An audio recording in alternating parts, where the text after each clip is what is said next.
నమస్కారం, సిటీ వార్తలకు స్వాగతం. భద్రాద్రి కొత్తగూడెం జిల్లా సుజాతానగర్ మండలం వేపలగడ్డ అబ్దుల్ కలాం ఇంజనీరింగ్ కళాశాలలో పోలీస్ శాఖ ఆధ్వర్యంలో డ్రగ్స్ యాంటీ ర్యాగింగ్ సైబర్ క్రైమ్పై విద్యార్థులకు అవగాహన సదస్సులో ముఖ్య అతిథిగా జిల్లా ఎస్పీ రోహిత్ రాజు పాల్గొన్నారు. ఈ సందర్భంగా ఎస్పీ రోహిత్ రాజు మాట్లాడుతూ విద్యార్థులు తమ చదువు పట్ల శ్రద్ధ వహించాలని, క్రమశిక్షణతో కూడిన విద్య భవిష్యత్తుకు బంగారు బాటలు వేస్తుందన్నారు. ర్యాగింగ్ చట్టరీత్యా నేరమని, జూనియర్ విద్యార్థులపై సీనియర్ విద్యార్థులు ర్యాగింగ్ చేస్తూ మానసికంగా ఇబ్బందులకు గురి చేస్తే కఠినంగా శిక్షిస్తామని, సరదాలకు పోయి ర్యాగింగ్, టీజింగ్ చేస్తూ దోషులుగా నిలబడొద్దని ఎస్పీ హెచ్చరించారు. గంజాయి, డ్రగ్స్ వంటి మత్తు పదార్థాలకు విద్యార్థులు దూరంగా ఉండాలని తెలిపారు. And worked as ASP of Bhadrachalam and now has been appointed as Superintendent of Police of our district. Our feared client, Mr. B. Rohit Raju sir, to share his wisdomized visions and awareness with his words. అలాంటి వాళ్ళ గురించి చెడు పనులు చేసేటప్పుడు మన అమ్మ నాన్న అక్కడ ఏం చేస్తున్నారు, వాళ్ళు మన గురించి ఎంత కష్టపడుతున్నారు, చెడు ఆలోచన కానీ చెడు తలపు కానీ చేయకుండా వాళ్ళ కోసం కష్టపడి పనిచేయాలి. వాళ్ళు మాట్లాడారు, వాళ్ళు చేతులు లేవు, ఎవరు కావాలంటే అవుట్స్ అడగొచ్చు.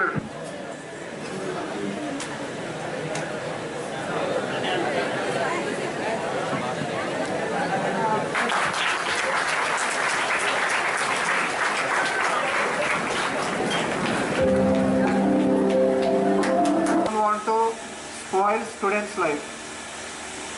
So students ఎవరైతే గాంజా కన్సంప్షన్ చేస్తున్నారో we have list of all those students with us, but only thing is that we don't want to spoil their life for sure. Definitely, అంటే it's like a sweet warning అనుకోండి మీరందరూ కూడా. we don't want to disturb you people life, మీరైనా మీ friends అయినా మీ neighbours అయినా ఎవరైనా కూడా. So దానికన్నట్టు ఏంటంటే ఒక టైప్ ఆఫ్ కౌన్సిలింగ్ అనుకోండి ఇది. బట్ ఫ్యూచర్లో మాత్రం మీరు గాంజా కన్సంప్షన్ అని మా నోటీస్లో ఉంటే మాత్రం I'm not going to spare. అర్థమవుతుందా అందరికీ? బాయ్స్ ఇందాక జాతిరత్నాలు సౌండ్ చేశారు కదా, ఏమైంది? సౌండ్ వస్తలేదు. సో గాంజా రిలేటెడ్ మాత్రం will be very strict on it. So no more friendly policing in ganja aspect for sure.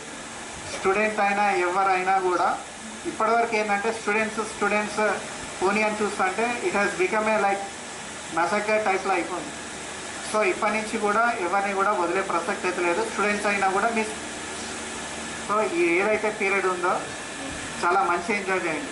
నాకు అందుకే కాలేజెస్కి రావడం కూడా ఎందుకు ఇష్టం అంటే at least like I remind my old good memories. 13లో పాస్ అవుట్ అయ్యండి. తర్వాత నాకు ఎప్పుడు కూడా లైక్ తర్వాత అపార్ట్ ఫ్రమ్ దీనికి కోచింగ్ తప్పితే నేను ఎప్పుడు కూడా కాలేజెస్కి వెళ్ళింది లేదు. సో ఆ 4 years ఏదైతుందో you enjoy to the core. In case ఏమైనా ఇష్యూస్ ఉన్నా కూడా డూ కమ్ టు అస్. నా ఆఫీస్ మీకు తెలుసు, డిఎస్పీ గారి ఆఫీస్ తెలుసు, ఏది ఉన్నా కూడా ఇష్యూ ఉన్నా కూడా రండి. అదేవిధంగా యాంటీ ర్యాగింగ్ కూడా ఒక టాపిక్ ఉంది. I didn't know that actually. So basically anti ragging అనేది ఇప్పుడు మీ ప్రిన్సిపల్ గారైనా అందరి కరస్పాండెన్స్ చెప్పినట్టు I don't think it is like much prevalent now. అవునా కదా?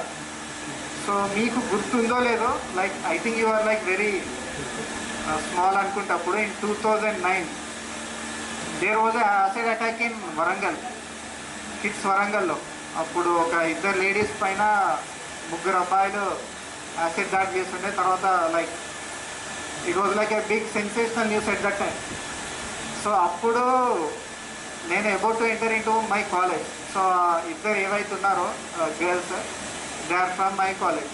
సో అప్పటి నుంచి ఈ ర్యాగింగ్ అనేది చాలా స్ట్రిక్ట్గా తీసుకున్నారు గవర్నమెంట్ కూడా. ఈ ర్యాగింగ్ చేయడం వల్ల ఏంటంటే లైక్ పర్సనల్ థింగ్స్ అయినా సెంటిమెంట్స్ కూడా హర్ట్ అవుతున్నాయి. So ragging should be to some extent it should B A healthy ragging. It should B A almost like it should be like A fun. But we should not hurt some others feelings, especially girls. So definitely ragging అనేది మాత్రం definitely ఉండొద్దు. In case any extent ఉన్నా కూడా it should B A fun. చేసేవాళ్ళు ఉన్నా కూడా చేయించుకునే వాళ్ళైనా యాక్సెప్ట్ చేసేటట్టు ఉండాలి. బట్ అదొక లిమిట్ దాటి ఎక్సీడ్ అయిందనుకో definitely I think there are anti ragging committees or squads అనేది మా కాలేజ్లో అప్పుడు. I think they are prevalent here. I think they are working to what they are mean for. So anti ragging related కూడా ఎటువంటి complaints రావద్దు. So బేసికల్గా నేను వచ్చిన purpose I reiterate once again cyber crime related 1930 and there is also NCRP portal which we should definitely use it. Late అవుతుంది కదా అనుకుంటే మీ డబ్బులు పోతే మళ్ళీ మీకైతే మా దగ్గరికి వచ్చినా కూడా ఏం రాదు. సో ఇమ్మీడియట్గా అఫెన్స్ అయినాకనే 1930కి రిపోర్ట్ చేయాలి. Second thing drugs related we're going to be very strict on drugs. We know ఎవరెవరు కన్సంప్షన్ చేస్తారో అనేది లిస్ట్ ఉన్నది. We're also tracking them. ఎక్కడ పోయి కూడా కన్జ్యూమ్ చేస్తాను అనేది మా దగ్గర ఉంది. It's only just a matter of time we're waiting for. I don't want to spoil your career. So in case ఎవరికన్నా ఉన్నా కూడా మీ సీనియర్స్ అయినా కూడా ప్లీజ్ దయచేసి I request you to stop doing that. Okay, in case ఎక్కడన్నా ఉన్నా కూడా ఇన్ఫర్మేషన్ మాకు తెచ్చివ్వండి. Okay. And third thing regarding anti ragging. Anti ragging కూడా it should be a healthy ragging. If at all it is there or else it should not be there. In case మీ side నుంచి ఏమైనా doubts ఉన్నా కూడా I'm ready to answer you anything. And moreover principal గారు, like ఇది డ్రెస్సా వీళ్ళకి? ఎందుకంటే ఇంజనీరింగ్ ఇప్పుడు నార్మల్ కేసెస్ రిపోర్ట్ అయిన దానికంటే ఎక్కువ కూడా సైబర్ క్రైమ్స్ మనకు రిపోర్ట్ అవుతున్నాయి. సో మీకు అందరికీ తెలిసి ఉండాలి, there is a helpline number call 1930. In case any cyber offence అయినప్పుడు you immediately call to 1930 for your redressal. దాని తర్వాత investigation will come to us, will look after. But only thing ఏంటంటే మీరైనా మీ family మెంబర్స్కి మీ friends అందరికి కూడా 1930 there is a number. I think అందరికీ తెలుసు, బట్ ఇంప్లిమెంటేషన్ అనేది చాలా తక్కువ. సో వన్ థింగ్ నేను ఇక్కడికి రావడానికి మెయిన్ రీజన్ ఏంటంటే మీరు ఒక ఎడ్యుకేటెడ్ పీపుల్, నేను ఏదన్నా చెప్పినా కూడా మీరు అర్థం చేసుకుంటారు అన్న నమ్మకంతో నేను ఇక్కడికి రావడం జరిగింది. సో ఇటువంటివి కూడా నేను ఇంకా వేరే కాలేజెస్లో కూడా కండక్ట్ చేస్తాను. సిటీ వార్తల సమాప్తం. నమస్కారం.